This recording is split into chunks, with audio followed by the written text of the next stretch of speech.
আসসালামু আলাইকুম। তো আজকে একটা আলোচিত সংবাদ, ডক্টর ইউনূস থাইল্যান্ড যাচ্ছেন এবং ভারতের প্রধানমন্ত্রী মোদির সাথে বৈঠকে বসতেছেন। এটা বাংলাদেশিদের জন্য, বিশেষ করে ডক্টর ইউনূসের ফলোয়ারদের জন্য বেশ আনন্দের সংবাদ।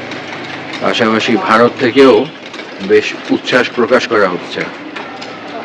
এতদিন থেকে ভারত বিরোধী মনোভাব, ভারতের 7 রাজ্য দখল করা, যুদ্ধ করা, তো এই ধরনের মনোভাব পোষণ করার একটা টেন্ডেন্সি সরকারের ছিল।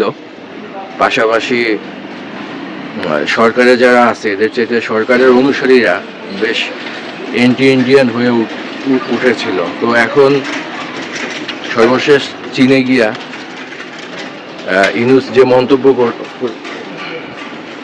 ডক্টর ইউনূস যে মন্তব্য করেছেন তাতে বেশ নড়ে চড়ে বসছে ভারত। তো বলা যাচ্ছে ভারত এক প্রকার বাধ্য হয়ে আসতেছে মোদির সাথে আর ইউনূসের সাথে বৈঠকের জন্য।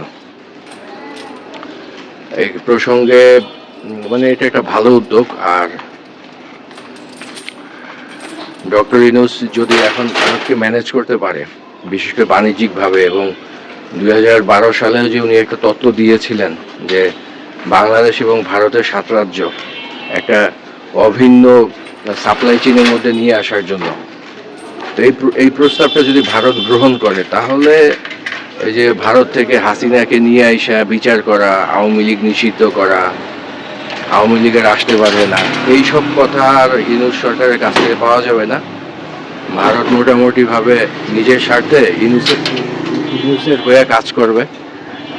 তো শুধু সেখানেই শেষ না, এটাই শেষ না, ইউনূস সরকারকে বেশ ভালো পৃষ্ঠপোষকতা দেবে এবং আওয়ামী লীগকে নিয়ে আসার জন্য ভারতের যে মাস্টার প্ল্যান, তো আশা করা যাচ্ছে খুব সহসা সেটা আরো প্রকাশ পাবে, খুব দ্রুতই সেটা মাঠে আসবে। যাই হোক, ভারত বাংলাদেশের সম্পর্ক উন্নত হচ্ছে, তবে বাংলাদেশের ছাড়ের মাত্রা সবসময় বেশি ছিল। এবারও দেশের স্বার্থ ছাড় দেওয়া হবে বলেই মনে হচ্ছে। তারপরে যে বৈঠক হইতেছে এটাই বড় কথা। আমাদের ডক্টর ইউনূস বেশ আগ্রহী ছিল ইন্ডিয়ার সাথে সম্পর্ক বাড়ানোর জন্য, তো ওনার মনস্কামনা পূর্ণ হচ্ছে আর কি।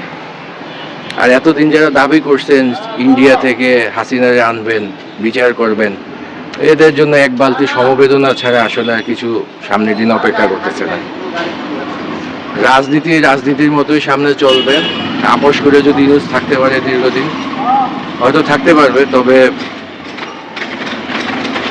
শুধু বাণিজ্যিক উদ্দেশ্যে যে বৈঠক হচ্ছে সেটা হতে পারে, তবে বৈঠকের ফলাফল থেকে বোঝা যাবে কোন দিকে যাচ্ছে। আসলে এগুলো সবে আন্দাজের কথা বলতেছি, তবে বৈঠক থেকে বোঝা যাবে কোন দিকে যাচ্ছে উভয় দেশের সম্পর্ক।